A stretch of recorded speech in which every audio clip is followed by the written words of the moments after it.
एमपीएडीपीओ परीक्षा में एक सब्जेक्ट है दहेज प्रतिषेध अधिनियम। इस अधिनियम की खास बात यह है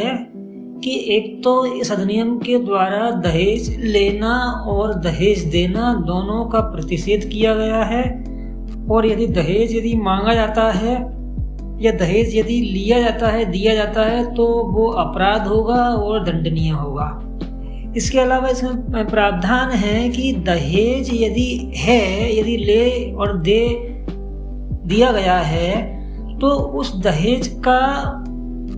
वधू के लिए इस्तेमाल किया जाएगा, वधू के वारिसों के लिए इस्तेमाल किया जाएगा, ससुराल पक्षियों के लिए वह दहेज नहीं होगा। दूसरे शब्दों में कह सकते हैं कि दहेज,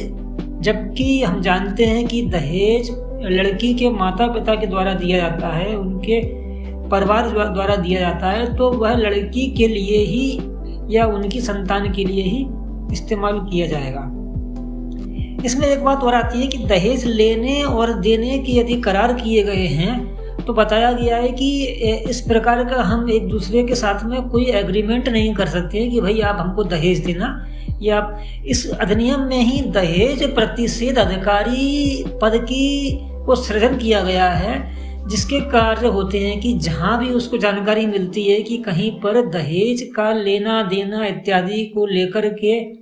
यदि कहीं कुछ भी एक्टिविटी हो रही है तो उन एक्टिविटी को चिन्हित करता है वह, और उनको रोकने का प्रयास करता है। इसमें एक महत्वपूर्ण बात आती है कि क्या इस अधिनियम के अधीन जो अपराध हैं, क्या वह कंप्रोमाइज हो सकते हैं,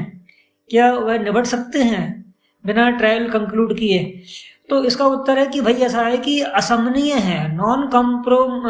उनका समन नहीं हो सकता है, कंप्रोमाइज नहीं हो सकता है। इस प्रकार का प्रावधान है वो असमनीय है, राजीनामा योग्य धारा नहीं है।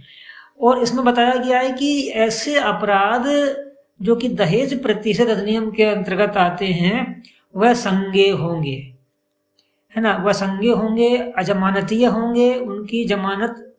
लेना न्यायालय का विवेक अधिकार होगा।